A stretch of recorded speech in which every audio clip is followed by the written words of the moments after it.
Hey, what's up everybody? It's Luke here from Lifehouse, and just want to give Lifehouse College another shout out. If you haven't registered yet, this month you can still register for college. So get on that, the link is below. Join us, we've got like 300 students in college now. Big community online, lots of people, lots of single people.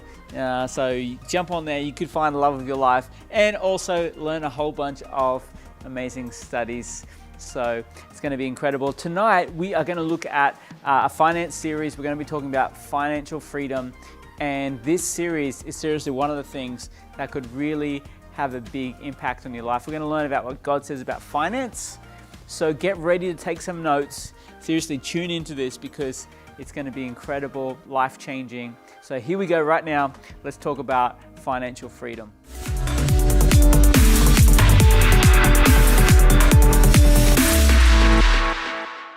Well, hey everybody, and welcome to step 4 of 7 steps to financial freedom. Today we're going to be looking at saving a full 3 to 6 month emergency fund.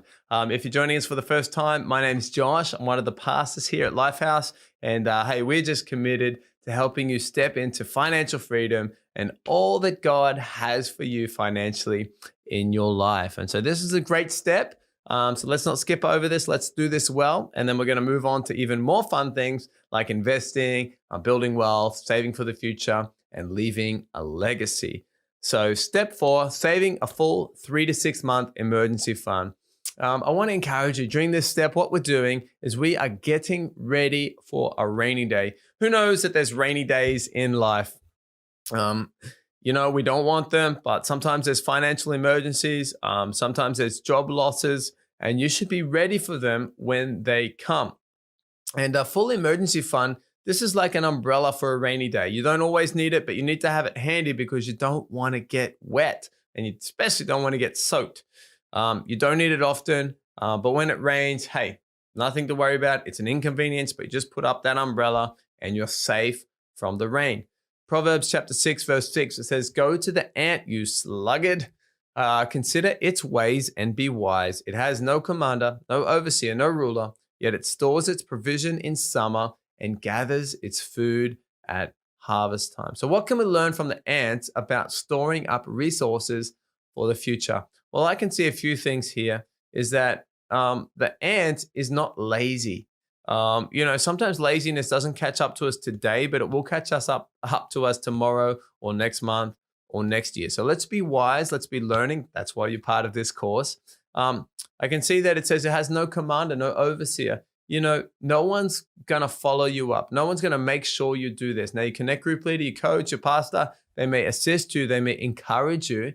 I hope this is encouraging you today, but I'm not looking over your shoulder, making sure that you're doing this. No, you've got to be doing this on your own. And it says it stores up its provisions in summer and gathers its food at harvest. And so the ant knows that there's seasons that come every year. Now, financial crises may not happen every year, but the majority of people, I think it's about half of people will experience some kind of catastrophe financially or some kind of job loss in their life. And so we need to be ready in a good season, in a good time. Let's be saving up surplus so that in a tough season, we're ready for that.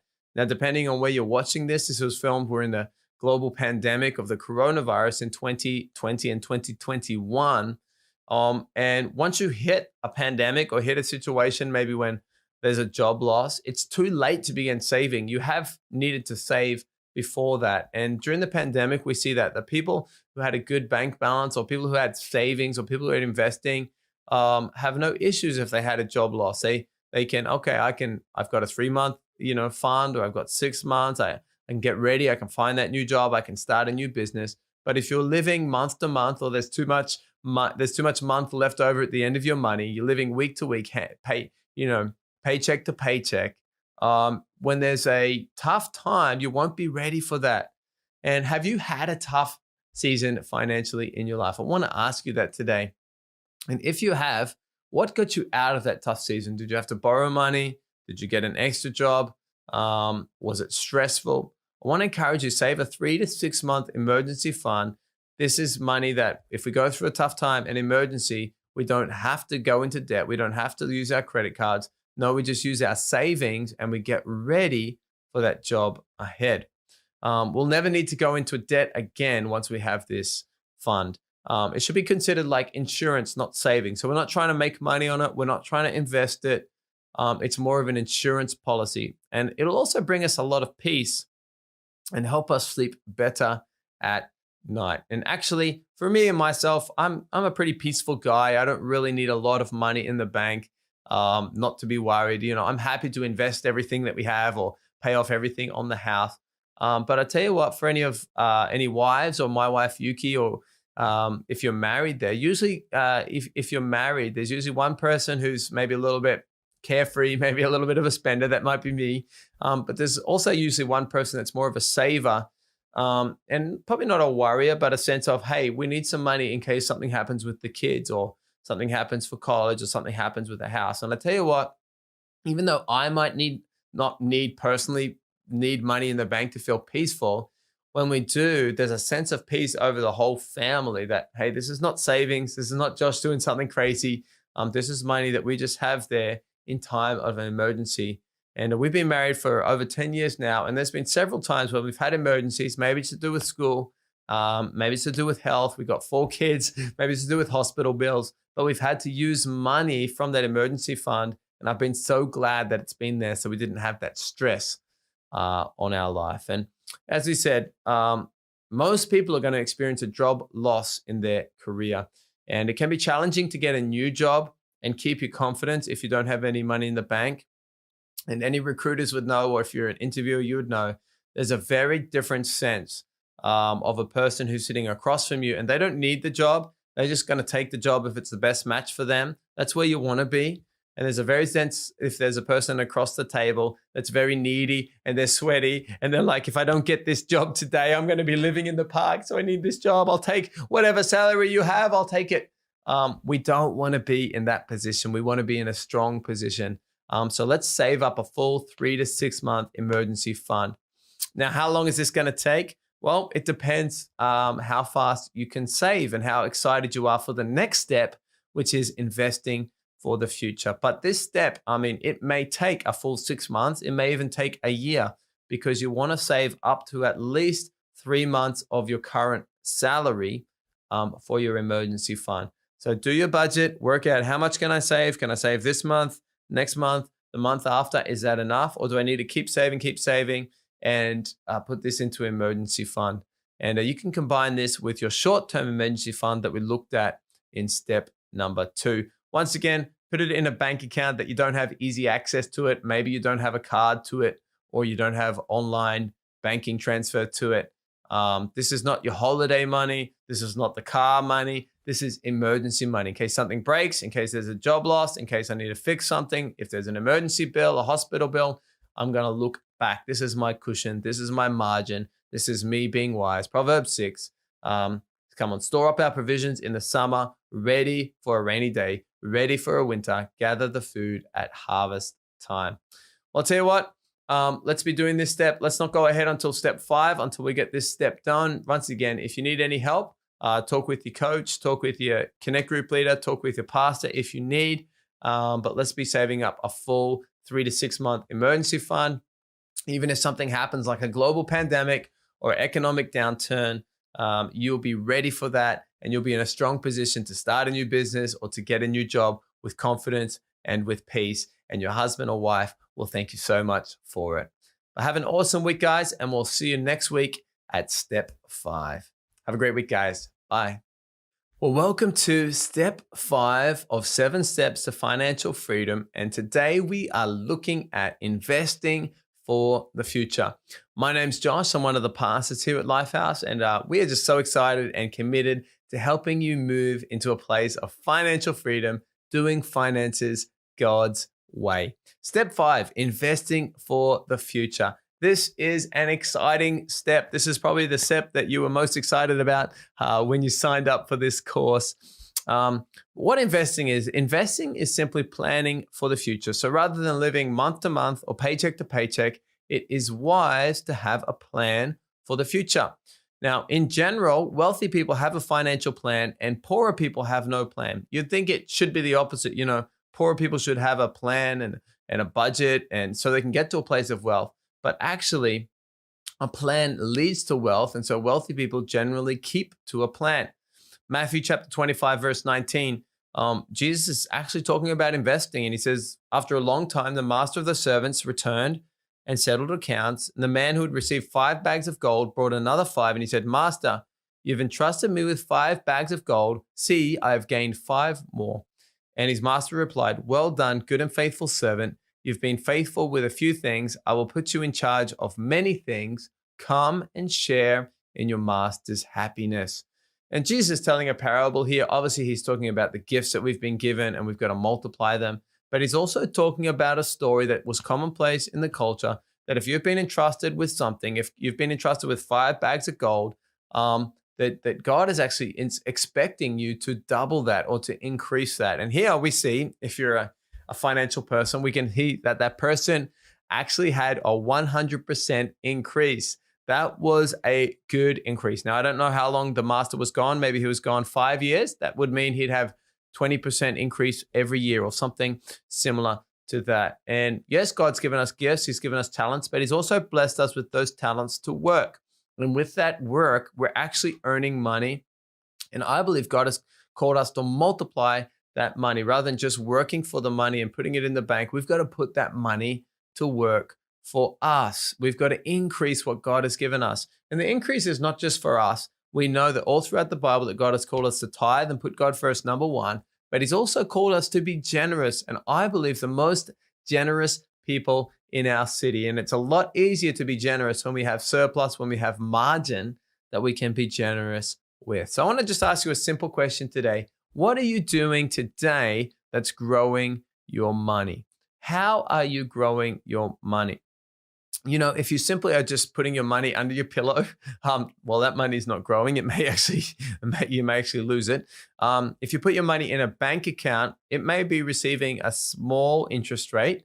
But in general, the rate of inflation, as prices go up across the world, that your bank interest rate doesn't actually keep up with inflation. So over time, maybe you had $1,000 in the bank and you gained interest on, $100. So it became $1,100 over 10 years or something like that. In 10 years, what you could buy for $1,000 is maybe it takes now $2,000 to buy.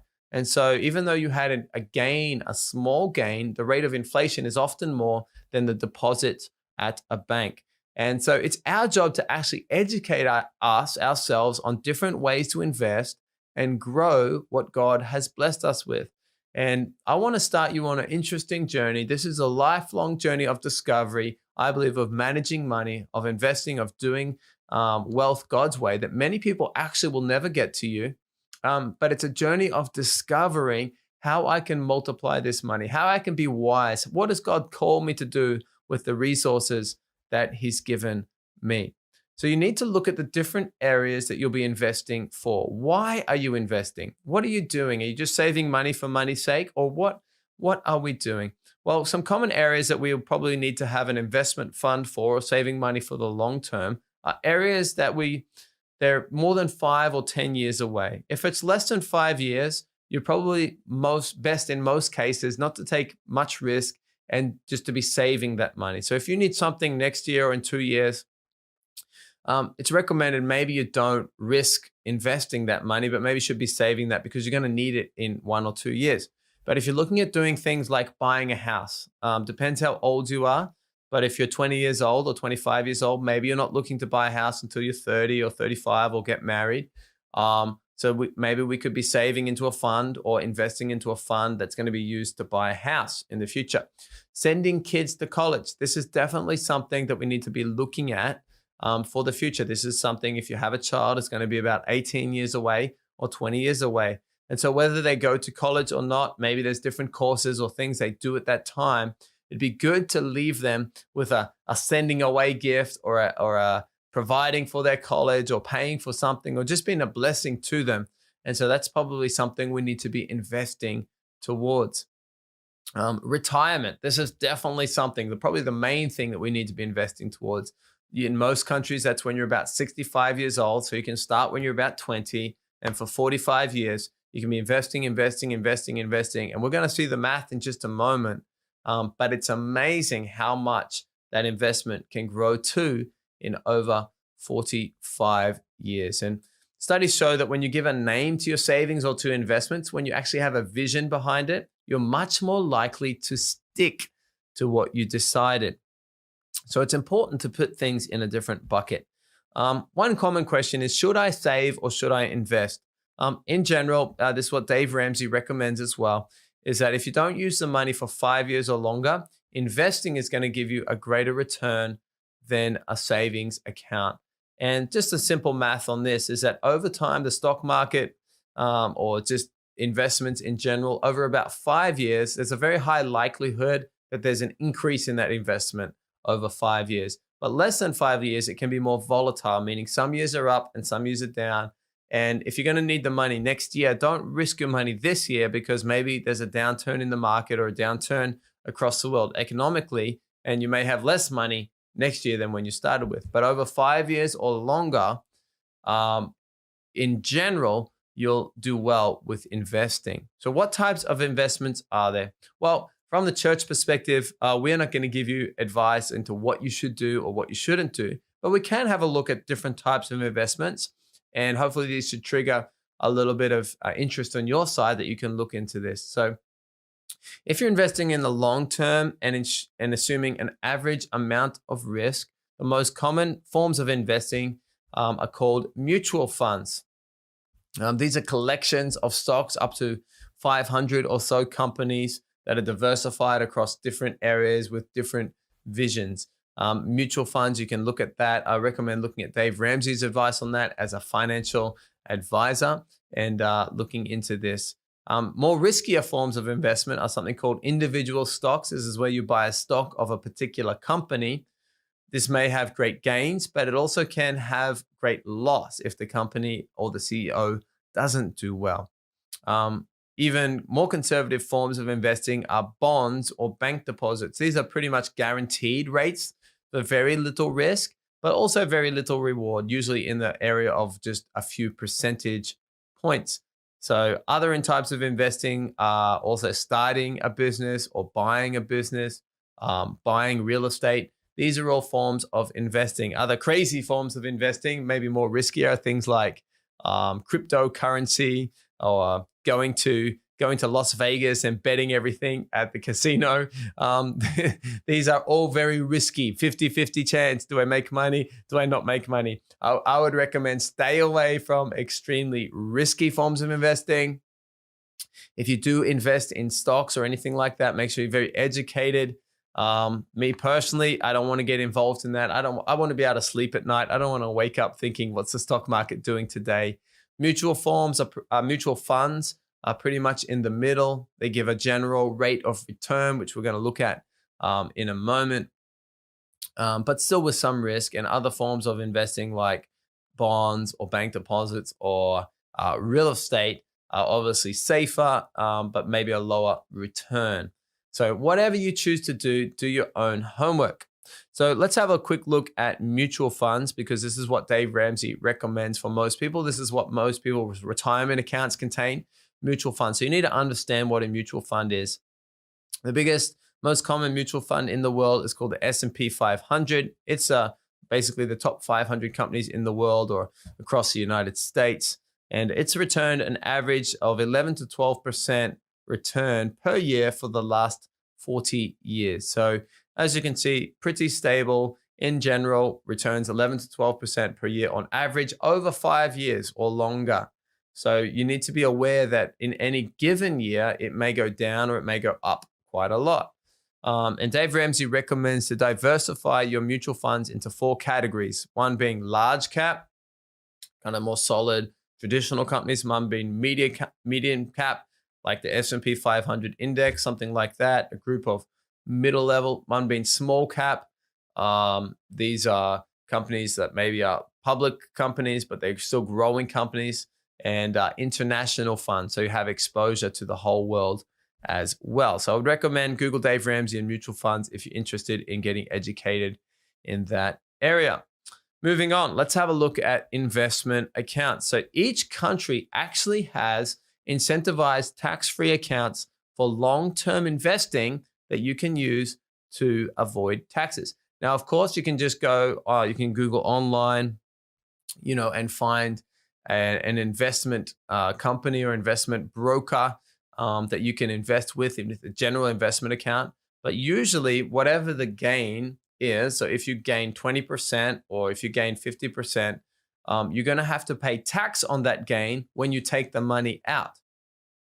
However, in each country usually has accounts that are tax-free, meaning if you leave the money in for a certain amount of time and you don't take it out, that it is actually not taxed. Now, in America, this is probably most common.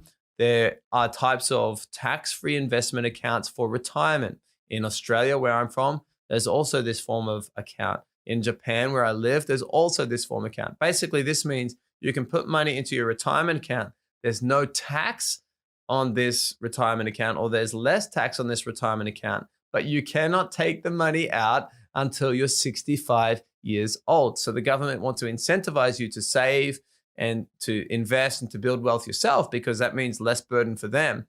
But to do this, they also want to put a limit that you can't take this money out until you're 65 years old. So have a look at that. That's a 401k in America, or a Roth IRA, or a superannuation fund, or in Japan, that's actually called an IDECO account. So have a look at that. Have a look at your country as well. Also, there are different things that are short-term investment accounts. We have this here in Japan.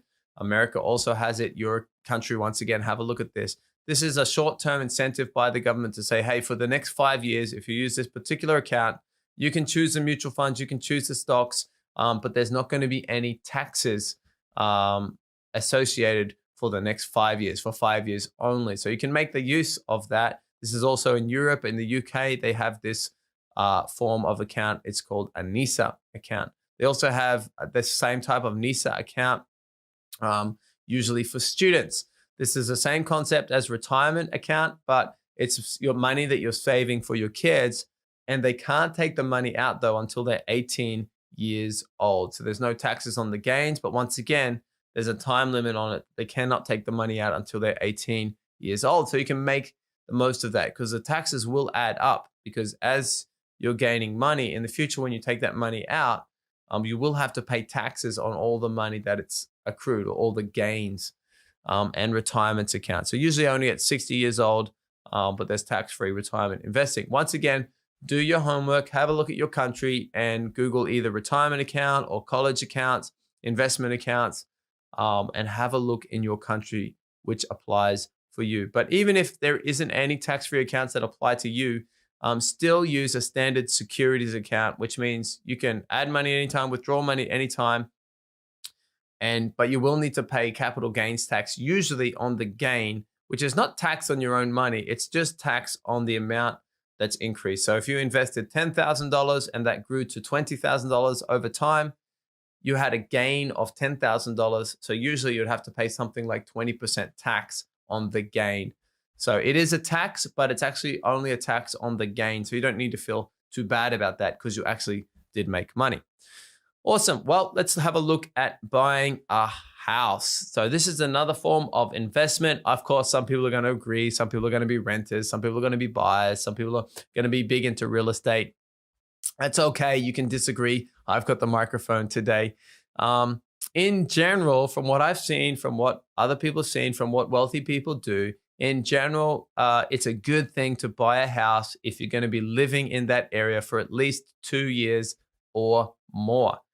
So have a look at your area. Are you going to be there long term? You don't want to be buying and selling a house all the time, because oftentimes you'll lose money because there are fees associated with buying a house. And when you buy a house, it's good to at least have 5%, and preferably 10% or more, 20% would be awesome, of a down payment to get the best interest rates for your home loan. So once again, this is up to you. There's no judgment there if you have 0% down or 5% down or 10% down. If you can buy a house and you've got your full 3 to 6 month emergency fund, save up what you need, talk with the bank, talk with the real estate agent, and you can buy a house. But it's good to have a deposit down, because if you have a deposit down, you can get a good interest rate from the bank. Oftentimes, they may give you money based on a 0% down type of loan, but the interest rate will be very high. So you do want to have some money saved up to buy a house. And don't buy a house if you have other debt, because what happens is your debt moves into your spare bedroom, and something goes wrong. Maybe the air conditioner breaks, maybe the heating breaks, or something will happen. And so I really want to encourage you, don't buy a house if you have other debt. Pay off your university loan first. Get a full 3 to 6 month emergency fund ready, especially when you own a house. There's things that you have to pay. If something breaks, it's actually yours, so you have to pay it. If you rent, usually the owner would fix it, but when it's yours, you have to pay for those repairs or pay for those taxes. Retirement. So how much should you be saving for retirement? Well, a good rule of thumb is to invest about 15% of your income for the future when you won't work. And so this may be a lot at the start. I would recommend look at your budget. Can I save 10%? Can I save 15%? Invest that for the future time when I'm not working. Now, you may say, but I don't need that much. Well, it's going to be good to get to a place where you could retire early if you like. And what I mean by retire, I don't mean like just quit your job and do nothing. I mean, you have all the options that you want. Maybe you wanted to start that side business. Maybe you wanted to travel. Maybe you wanted to give some volunteer time at church or at another organization. It's good to be in a place where, well, actually, I don't need this income, but I choose to do what I choose to do out of love, out of my passion area. And for retirement, there's simple math here. You have needed to save about 10 to 12 times your desired income at retirement. Why do we recommend saving 10 to 12 times your income, or investing up to 10 to 12 times your income? Well, because when you retire, you'll have all this money in the bank or in your investment fund, and every year you can withdraw about 6 to 8% from that safely. That still is going to leave about 4% for that fund to continue to grow. And assuming that maybe 2% inflation per year, it's still going to continue to grow at a rate of 2% per year. So what you don't want to do is you don't want to save up a whole lot of money and then just start using that money until you have nothing left. Because oftentimes if you do that, when you're 65 and you save up your money, okay, I've got money for another 20 years or 30 years. What happens if you get to 95 and you're still alive? Are you going to live on nothing? No, what we want to do is we want to have this big surplus, this big amount of money in the bank that we're not touching it, but we're living off the interest that it generates. So if you have 10 to 12 times your income or your desired income, you can receive 8% from that, and 4% is going to continue to be invested. It's going to continue to grow, and also allowing 2% inflation, you're going to have a growth rate of 2% per year. And hey, when you do pass away, well, you have a large amount of money that you can pass on as an inheritance to your children and to your children's children. So take care of your future. If the government helps with a pension, if the government also has a program, let's see this as a bonus, but not as what we're relying on for our future. And here in Japan, the government does have a pension. That's going to be awesome. That is a bonus, but I'm not relying on that. I also want to be independently financially secure as well, for the sake of my family and our family's family. Awesome. Well, retirement investment goals. Let's get into a bit of math here today, if you like this type of thing. So here's the amazing thing is, I think it's Einstein that said that compound interest is the eighth wonder of the world. Compound interest means that you gain interest in 1 year, and then next year, the interest is calculated not just on the original amount, but on the original amount plus the interest gained.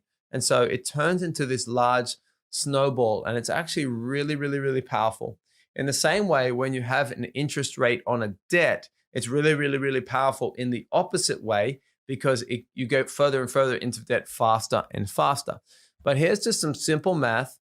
For example, if you invest $100 each month into mutual funds, returning 12% per year, in 40 years, that will become more than $1 million. So if you want to become a millionaire from the age of 20 to the age of 60, if you invest $100 into a standard S&P 500 mutual fund every year for 40 years, you would have over $1 million invested at that point at the age of 60. I don't know about you, but that's probably a pretty good place to be in when you're 60 years old. And $100 a month, most people could find that amount of money. Maybe that's stop going to Starbucks every week for a few weeks for each month, or maybe that's eating at home an extra night a week, or maybe that's doing an extra job or doing a part-time job.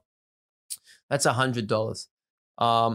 Here's the biggest thing. Here's the craziest thing. If you simply just save that amount without investing, just saving $100 a month for 40 years, the total, if you just saved it, would be $48,000. I'll let that sink in. If you just save money for 40 years, you'll have $48,000. If you invest that same amount of money into a mutual fund that Dave Ramsey recommends, you will have over $1 million. You can see that there's a large power in compound interest over time. And the earlier you begin investing, the longer time it has to compound. So you might want to start today. Let's start today. If you're ready for step 5, if you're not ready for step 5, let's go back. Let's get a budget. Let's save an emergency fund. Let's get out of debt. And then let's look at this step. And the last thing we'll look at in this step is kids' college. So kids' college is expensive. It's getting more expensive. Whether or not your kids go to college in 20 years, we don't know, but it's a good idea to start saving for their future when kids are born. So what you can do is you can calculate how much you'll need, and you can start investing to reach that goal. So for example, if you wanted to get to a point of saving $70,000 for your children in 20 years, which seems like a lot of money, although college these days is very expensive, and we're talking about 20 years away. You'll need to invest $200 a month for 5 years, and then you just let it grow for another 13 years, and you'll hit that $70,000 number. Or you can invest $100 every month for 18 years, and you'll hit $70,000. So you can do the maths on that. Remember, you probably want to use an interest rate like 10% or 12%, something in that range. That's a mutual fund investment. But once again, do the research yourself for investments. We don't give any investment advice. Have a look at Dave Ramsey's encouragement around investing, though. It's very good, very simple, very clear. And I think you can learn a lot from that as well. So investing, this is really exciting. There's a bit of homework on your side. Have a discussion with your Connect group. Have a discussion with your coach. Talk with your pastor if you need advice around this. But come on. Let's be doing what Jesus says. Let's be increasing the gifts, increasing the finance that God has given us, not just for ourselves, but for our family, our family's family, to be generous, to build the church, and to see many people come to know God is our end goal. So have a great week. Enjoy this step. Lots of information there, and have a look at that. So we'll see you next week for step 6. Have a great week, guys. We'll see you later. Hey, welcome back, guys. I hope that you guys absorbed a bunch of this stuff about financial freedom, and so good to learn about this. But if you don't know Jesus, hey, today you can know Jesus in your life. It's the best decision you will ever make, is to invite Jesus into your life.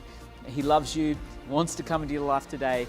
And I want to just pray for you right now if you want to receive Jesus. Okay, so let's pray together. Jesus, we thank you. We believe in you today. Come into our lives. We'll follow you. Amen. Amen. If you just prayed that prayer, just a simple prayer like that, I believe God will answer your prayer. We'd love to help you out. So definitely send us a message. I'm sure there's a local pastor where you are who would love to get in touch with you and just help you walk that journey with following Jesus. Now, we actually have a bunch of these studies, all of what we're talking about tonight. We actually have Blue Book studies, so you can jump onto the Lifehouse app, and in there is the Blue Book where we use in our small groups. There's studies in there on financial freedom. I think there's 6 or 7 studies. Jump on there, check it out. You can do that with your small group. And next week we're going to be back talking about the next subject. It's going to be powerful, so make sure you tune back in next week to be part of more financial freedom. Now, if you want to give, please jump onto mylifehouse.com/give. Links are below. Choose your campus. Be a part of supporting your local campus, your local church. It's a great thing to support your local church. And we're really praying God's blessing over your life as you do that. So links are below for that. Let's be faithful and give and build the house of God together. Have an amazing week, guys. We'll see you back here next week.